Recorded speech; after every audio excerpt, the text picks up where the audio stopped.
13 questions pour faire le point de l'actualité. L'actualité dans la province de Kwilu, ce sont les préparatifs de la 13e session de la conférence des gouverneurs. Quel impact sur le développement de la province? Que peut attendre la population du Kwilu? Pour en parler, j'ai le réel plaisir de recevoir pour ces premiers numéros de l'année 2026 un avocat. Il est leader d'opinion dans la province du Kwilu et ministre honoraire de mines. Il s'appelle Monsieur Alpha Louma. Maître, bonsoir et bienvenue. Bonsoir, merci beaucoup. Merci pour l'opportunité que vous m'offrez et l'honneur que vous me faites d'être le premier invité de l'année 2026. Une question de contextualisation avant d'aborder les vifs de notre sujet de ce soir. Cela fait 7 mois qu'un nouveau gouvernement provincial est à la tête de la province du Kwilu. Après, peut-on parler d'une lueur d'espoir de son fonctionnement à sa composition? Lueur d'espoir, oui, parce que l'espoir fait vivre. Mais de par sa composition, déjà, ça avait posé problème en son temps, souvenez-vous. La loi sur la libre administration de province prévoit ce qu'on appelle le principe de la représentativité provinciale lors de la formation du gouvernement. Ces principes n'avaient pas été respectés. Déjà, on a 5 entités, donc 2 villes, 7 entités voulais-je dire, 2 villes et 5 territoires. Sur les 10 ministres que nous avons jusque-là, 4 sont de Boulungu, 4 autres d'Idiofa, 1 de Gungu et un autre de Massimanimba, voyez-vous. Donc déjà, ça pose un problème d'équilibre. Et cette question doit être résolue. Je crois que 7 mois plus tard, le gouverneur de province, qui est un grand planificateur et un évaluateur également, a pu évaluer l'efficacité de l'action de son gouvernement. Et je crois qu'il va pouvoir corriger ces déséquilibres. Parlons des profils de membres du gouvernement. Est-ce qu'on peut s'attendre à ce que les défis soient relevés? Le défi doit être relevé parce qu'il va de l'intérieur de la province. La province attend le développement et le développement doit venir par l'efficacité de l'action gouvernementale. Il est vrai que certaines ne sont pas à leur place. Donc il va falloir qu'il y ait soit un remaniement, soit un réaménagement technique pour permettre que le gouvernement réponde à la vision du gouverneur et à ce qu'il nous a présenté à l'Assemblée lors de l'investiture de son gouvernement. La conférence des gouverneurs refait surface, on en parle de nouveau après le report en décembre 2025. Des délégations ne font qu'arriver à Bandunduvi dans le cadre de la relance de préparatifs. Comment avez-vous accueilli la nouvelle de la tenue de la 13e session dans la province du Kwilu par le chef de l'État? Merci beaucoup. Nous avions accueilli la nouvelle avec beaucoup de joie parce que déjà la province, la ville de Bandundu, comme chef-lieu de la province du Bandundu à l'époque, avait accueilli en son temps la réunion du conseil de ministres organisée ici par le gouverneur Ndambu et c'était vraiment un succès dans une salle très bien équipée et tout était bon.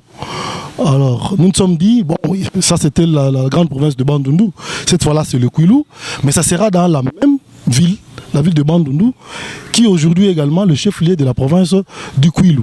Donc c'était une bonne nouvelle, mais aussi on s'est posé beaucoup de questions sur les défis à relever par rapport à la capacité d'accueil, par rapport aux infrastructures que nous avons. Et en tout cas, il y avait de quoi se poser mille et une questions par rapport à la réussite même de cet événement, disons, un événement national, bien sûr que oui. Avant d'aborder les préparatifs et l'impact attendu de ces assises, venons-en à l'éclaircissement. Aujourd'hui, lorsqu'on parle conférence des gouverneurs, certains voient les entrepreneurs, les infrastructures, les développements et d'autres encore une récompense politique faite par le chef de l'État. Conférence des gouverneurs, de quoi s'agit-il concrètement? Monsieur le journaliste, la conférence des gouverneurs, déjà avant le mois de décembre, c'était dans la gueule de tout le monde ici. Même les enfants à la maison en parlaient, sans pouvoir se dire ce que ça représentait et ce que ça signifiait. Face aux défis majeurs de gouvernance dans nos différentes provinces, déjà en 2006, notre pays avait opté pour la décentralisation comme mode de gestion de la chose publique. Et c'est dans le cadre de la décentralisation que la Constitution de la République, en son article 200, avait prévu ce qu'on a appelé la conférence de gouverneurs. Et que par la loi 08/15, je crois, le 7 octobre 2008, la conférence de gouverneurs a été instituée. Cette conférence est une instance de concertation et d'harmonisation de vues entre le gouvernement central, sinon le pouvoir central, et les gouverneurs de province. Bien sûr, le province dans l'ensemble. L'harmonisation, la concertation portait sur la politique nationale et la législation à édicter. La conférence des gouverneurs se tient 2 fois l'an. 2 fois l'an, déjà pour l'année 2025, nous l'avons eu à Ololo là-bas, à Kolwezi. Il était question que la deuxième de l'année 2025 se tienne chez nous au mois de décembre, mais pour des raisons d'organisation, ça a été reporté sine die. Donc déjà pour cette année 2026, je crois que ça sera chez nous, la première, et la deuxième sûrement dans une autre province, parce que la loi a voulu que ça soit rotative, la tenue de cette conférence. Donc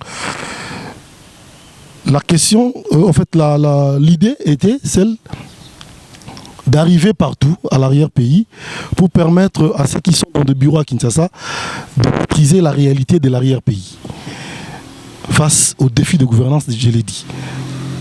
Voilà un peu ce que je peux dire, mais sinon, elle est convoquée par le président de la République qui en est le président. Et il y a Madame la Première ministre comme vice-présidente, le VPM intérieur en est le rapporteur, et le premier rapporteur adjoint, c'est le gouverneur de la province haute, et le deuxième rapporteur adjoint, c'est le gouverneur de la prochaine province haute. Parce que généralement, ça cessait avant. Donc on sait déjà qu'après le Kwilu, on sera dans telle province. Et le gouverneur de la province qui va abriter la prochaine réunion doit également faire partie de l'équipe. Donc, au regard pour la bonne préparation de la conférence. Voilà. Au regard de la réalité, on doit parler d'une désillusion avec toutes les explications. En tout cas, ça concerne beaucoup plus le gouverneur d'abord. Même les présidents des assemblées sont invités. D'abord, la première invitation, c'était celle de la province de Tanganyika, où il y a eu les présidents des assemblées. En Mbandaka et ailleurs, ils n'étaient pas là. Donc, c'était pour la première fois que l'organisation a pensé inviter le gouverneur, le président des assemblées, et c'était autour de la question de gouvernance. Donc, souvenez-vous, la vice-primature à l'intérieur parle de la stabilité institutionnelle. Donc, c'est pour raison de stabilité institutionnelle que le président des assemblées sont invités à la conférence des gouverneurs alors qu'ils n'en sont pas membres. Vous suivez sans nul doute le préparatif. Plusieurs projets majeurs ont été mis sur la table, notamment la réhabilitation de l'aéroport de Bandundu et Kikwit, des aéroports de Bandundu et Kikwit, les bétonnages de l'avenue Kwango, l'installation des chapiteaux. Selon vous, les choix ont-ils été bien opérés? Oui.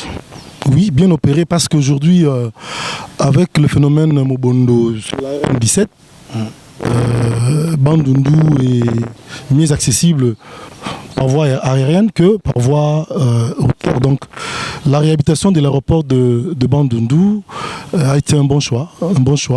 L'avenue Kwango également, qui traverse toute la ville de Bandundu, également un bon choix.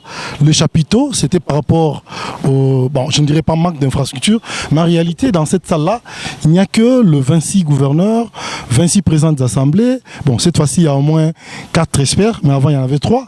Donc 4 experts par province, ça vous fait 104, je crois, si je ne me trompe pas, ou 105 personnes. Donc dans l'ensemble, on aura plus de 200 ou 250 personnes avec les différents invités qui pourront venir du gouvernement central. Donc, avec le 2 chapiteaux érigés, je crois que ce problème de la capacité d'accueil liée à la salle a été résolu. Surtout qu'il y en aura 2. Donc, un chapiteau pourra permettre à la restauration et un autre pour les travaux. En décembre, l'aéroport a été justifié par la nécessité de permettre aux équipes techniques de parfaire l'ensemble des préparatifs. On a évoqué la question des infrastructures qui étaient encore en construction. Un mois après, est-ce que l'espoir renaît pour que ces infrastructures puissent permettre le bon déroulement? Le gouverneur de province a reçu, je crois, il y a 2-3 jours passés, la délégation de Kinshasa qui était venue pour évaluer à nouveau le préparatif. Je crois que le gouverneur nous a dit qu'il y avait des avancées. Bon, il n'en demeure pas moins que l'on puisse constater que les chapiteaux ne sont pas encore montés. Donc il va falloir que nos amis qui ont signé cet engagement-là pouvoir le respecter parce que la date à fixer cette fois-là dépend des avancées de préparatifs. L'aéroport jusque-là, semble-t-il que les travaux ont été confiés cette fois-là à Safrimex, qui n'ont même pas encore commencé. Donc la fixation de la date dépend également les travaux n'ont été exécutés des avancées. Selon le voyez-vous. Donc il y a 15% qui quittent. Il y a de quoi s'inquiéter sur l'avancement des travaux. Donc je crois que le gouverneur de province qui pourra nous suivre est dans l'obligation d'activer les différentes entreprises qui ont gagné des marchés pour qu'on avance. Parce qu'en réalité, la prochaine date est consécutive à l'évolution des travaux. La tenue de la conférence des gouverneurs dans le Kwilu est-elle une opportunité, une responsabilité, un défi ou une véritable épreuve pour le gouverneur Philippe Akamitola? Le tout à la fois. Une opportunité parce qu'en réalité, ça sera une faveur nous accorder d'avoir à Bandundu pendant 4 jours durant, parce que contrairement aux précédentes éditions, pour cette édition, les travaux se tiendront pendant 4 jours. Donc on aura le président de la République dans la ville de Bandundu 4 jours durant, peut-être plus. Donc c'est une faveur, c'est un honneur nous accorder. Le gouverneur de province doit le mettre à profit. Nous avons des usines qui ne fonctionnent pas. Il y a notamment la Sobraband, il y a la CKE, compagnie du Cassa de l'Équateur, qui a un problème de fonctionnement également. Nous avons des ouvrages à inaugurer. Nous avons le projet de la route Mongata ici, qui attend le lancement. Donc tout ça là, on doit le mettre à profit parce qu'on aura en face de nous celui qui décide pour la République, le chef de l'État. Donc c'est vraiment un honneur, c'est une opportunité pour la ville de Bandundu, voire la province du Kwilu, à pouvoir mettre sur la table tous ces problèmes. Si vous avez défi, je voulais dire, parce que le gouverneur de province en fait, n'a pas encore fait une année. Donc c'est vraiment un défi pour lui à pouvoir réussir l'organisation de la conférence de gouverneurs. Aujourd'hui, c'est la conférence de gouverneurs, un événement d'envergure nationale. Demain, on pourra nous amener un autre événement si jamais on réussissait l'organisation de la conférence de gouverneurs. Donc, le gouverneur de province et tous nos amis qui sont dans des différentes équipes, différentes commissions, sont dans l'obligation de réussir l'organisation de la conférence de gouverneurs. Que chacun ne mette pas à l'esprit l'idée de se faire de l'argent derrière tout ça, parce que j'ai vu là les gens pour des hôtels augmenter le prix, c'est pas intéressant. Parce qu'en réalité, ça ne sera pas de l'argent qu'on va donner à des hôtels ou à des individus, non. Celui qui vient pour le compte de la présidence ou de la primature, il vient en mission de service.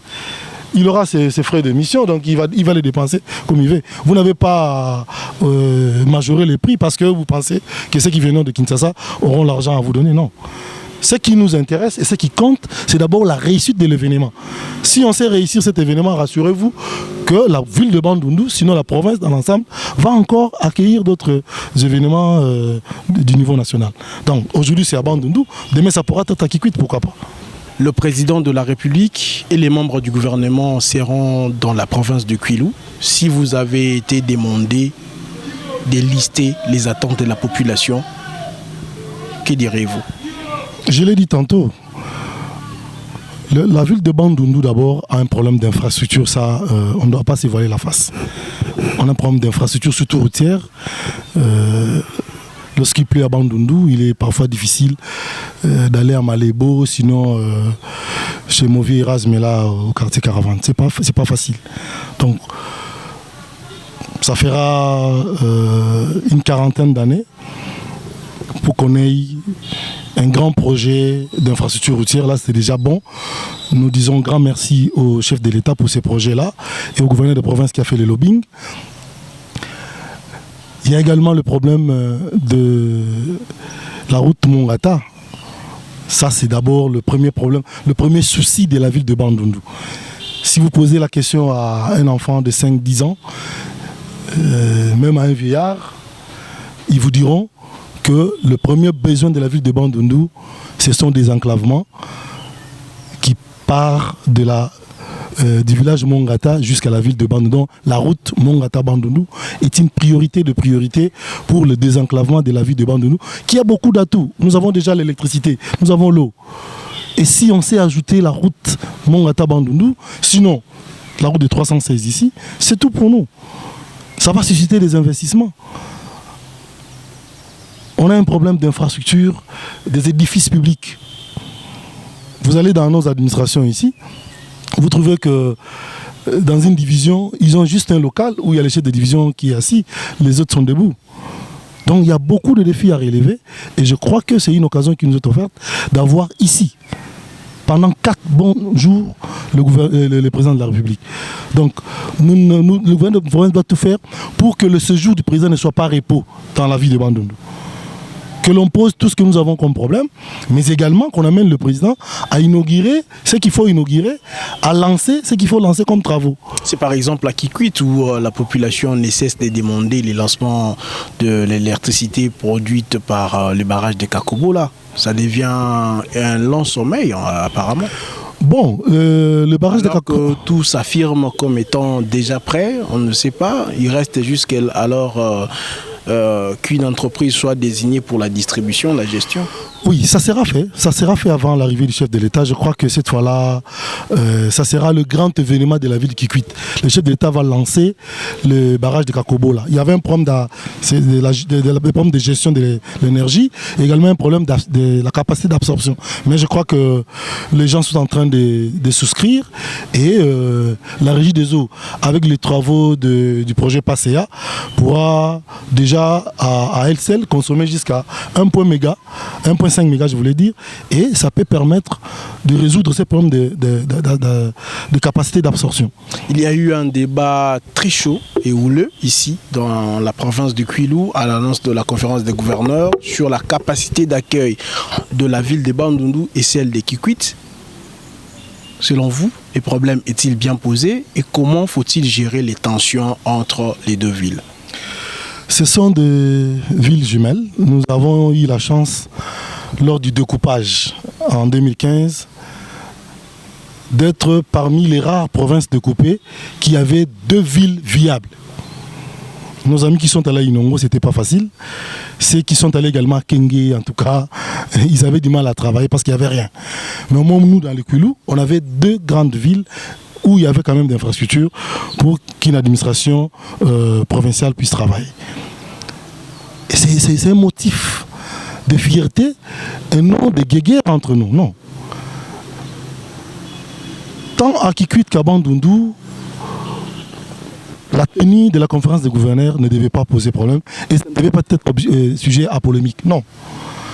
Nous avons été à Mbandaka, on a été à Kalemi ailleurs, même au Lualaba, où il y avait tout comme infrastructure, certains n'ont pas pu trouver de place pour dormir.